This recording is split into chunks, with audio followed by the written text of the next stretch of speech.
Donc, comme indiqué dans le texte, il n'y a pas de vidéo de mon arrivée puisque je me devais d'analyser et de répondre à cette situation à chaud. C'était l'état émotionnel de l'humain, le profil du chien, ses réactions qu'il avait derrière, la configuration effectivement de l'habitat, et à partir de là, j'ai pris mes décisions.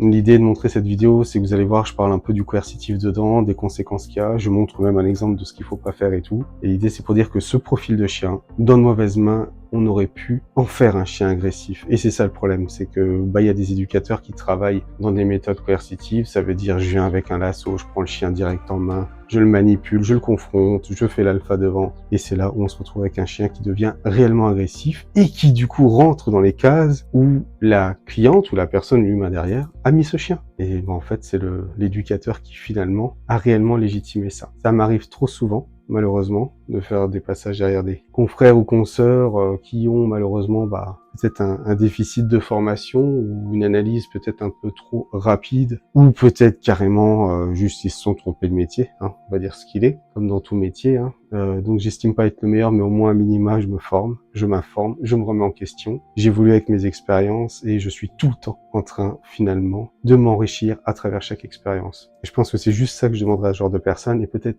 pas du coup de se lancer dans des cas où ils sont pas sûrs et pas d'arriver juste avec un petit feeling personnel, parce que malheureusement ça peut amener à des mauvais gestes, mauvaises décisions. Bref, je vous laisse regarder cette vidéo. Bon visionnage. Petite vidéo pour parler d'un cas que j'ai vu. Donc une cliente m'a contacté pour un staff. Donc dans les grandes lignes, il laisse pas les inconnus ou les gens de la famille qui n'a pas vu depuis longtemps s'approcher. Il va grogner, charger et même pincer. Pour madame, c'est surtout de la dissuasion, de la mise à distance. Depuis qu'elle est enceinte, ses comportements se sont accentués, pour être plus précis. Donc dans l'idée, un chien comme ça, donc moi je suis arrivé chez ma cliente, je vais pas, je vais pas être comportementaliste pour le chien, je suis que dalle, je suis un étranger qui vient. Donc je m'expose au même titre que d'autres personnes à une potentielle morsure ou une agression. Donc pour gérer ça, déjà mise en sécurité, c'est la base. Parce que pour ce chien aussi, il faut de la sécurité. Pourquoi il fait cette démarche, comment il se comporte, qui est ce chien? Moi quand je suis arrivé devant la porte, du coup ma cliente m'attendait et le chien était déjà en train de s'exciter un peu derrière la porte et a émis plusieurs grognements. Donc moi j'ai dit à ma cliente, me faire mordre n'est pas un plaisir, donc je vous invite à contrôler votre chien, soit en l'isolant dans une pièce le temps qu'on parle et qu'on fasse le point, soit dans ces cas-là, museler et vous le gardez sous contrôle,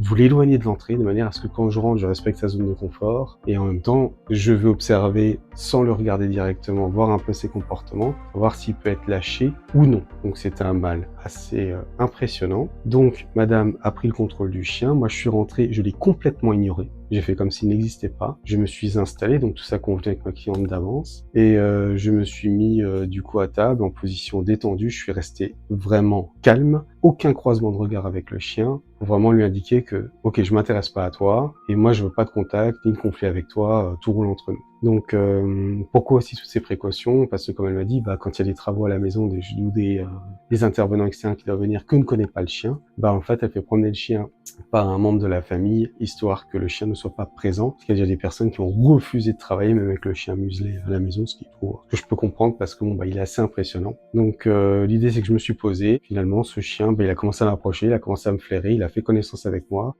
Alors ça, c'est un moment où je filme. En fait, l'idée, c'est que moi, en fait, ça me permet d'avoir juste un rétroviseur pour pas regarder le chien et voir ce qui se passe.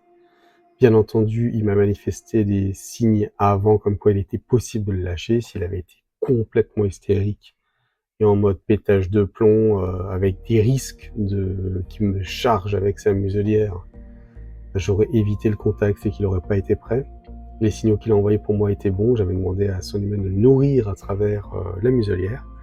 Donc je lui ai demandé de le lâcher. Et donc le but de cette caméra, c'est pour voir ce qu'il fait. Donc ça, j'ai tendance à le faire en rendez-vous par moment. Et là, dans les deux, j'ai enregistré en même temps, comme ça on voit. Et comme vous pouvez le voir, en fait, il n'y a pas de spectacle, quoi.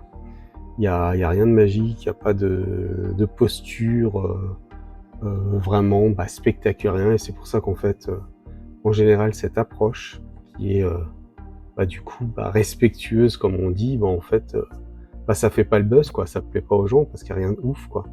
Et si le chien avait été extrêmement mal, de ma présence est vraiment ultra agressif, la consultation se serait déroulée complètement différemment et j'aurais pas tenté une mise en contact de cette manière-là, surtout au bilan initial. Madame lui a donné quelques friandises aussi sur les moments de retour au calme ou de détournement de regard. Du coup, on a travaillé un peu le capital sympathie avec moi. Le fait que je sois détendu, que je mette dans une dimension de sécurité, ça m'a permis à un moment de lui demander de démuseler le chien et ça m'a même permis à un moment d'avoir un contact physique avec lui et de pouvoir même faire voilà, un petit exercice avec lui, demander un assis, tout ça, donner une friandise. En toute sécurité, je me suis senti à l'aise avec le chien. Ça veut dire que quand on parle de chien agressif, c'est pas tous les cas comme ça, qu'on soit bien d'accord. Mais là où je voulais en venir, c'est que les méthodes coercitives, comme là, je suis passé derrière encore quelques professionnels comme ça, ils arrivent avec des lassos, des machins, on va attacher le chien, on fait l'alpha devant. C'est juste de la merde. Je vais faire venir mes chiens qui vont bourriner votre chien, qui lui va être muselé, qui pourra pas se défendre, on va lui apprendre un peu le respect et rester à sa place. Pareil, c'est des conneries.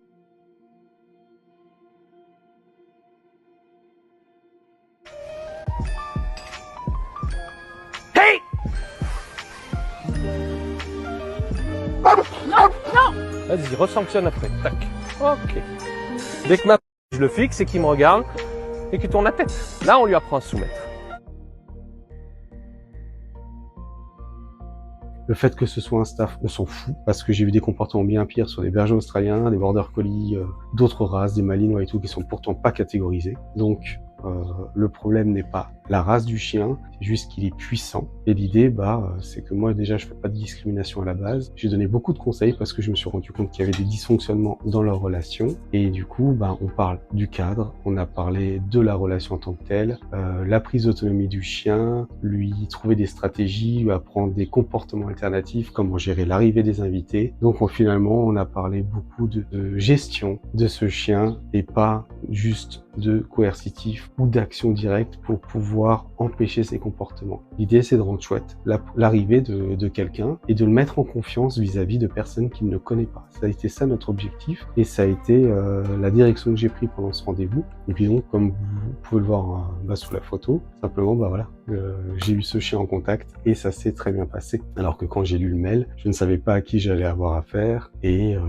j'ai dû m'adapter du coup à la situation. Si quelqu'un vient chez vous et veut directement manipuler votre chien ou commencer à le mater pour lui montrer qu'il est le dominant, qu'il est l'être supérieur ou des choses comme ça, juste lâchez l'affaire. Parce que ce même chien géré par un éducateur en coercitif, je peux vous garantir qu'on aurait pu le rendre agressif. Il va y avoir un bébé qui va arriver, c'est un sujet également qu'on a abordé, la cohabitation, l'exclusivité que peut avoir ce chien avant l'arrivée d'un nouveau vivant, toutes ces notions-là, afin de créer une belle dynamique, de préparer l'arrivée de l'enfant et de s'assurer que ce chien vive bien. Voilà, donc j'avais juste envie de faire cette petite vidéo pour vous dire qu'un chien est un chien et arrêtez de stigmatiser les staffs, arrêtez d'avoir peur d'eux parce qu'il y en a plein qui sont super sympas et bien plus sympas que des chiens de race, même de chiens de compagnie. Donc voilà, jugez à la rigueur ou analysez l'individu, mais stop à la discrimination de ces profils de chiens parce que franchement, c'est un doudou que j'ai trouvé super, quoi. Voilà.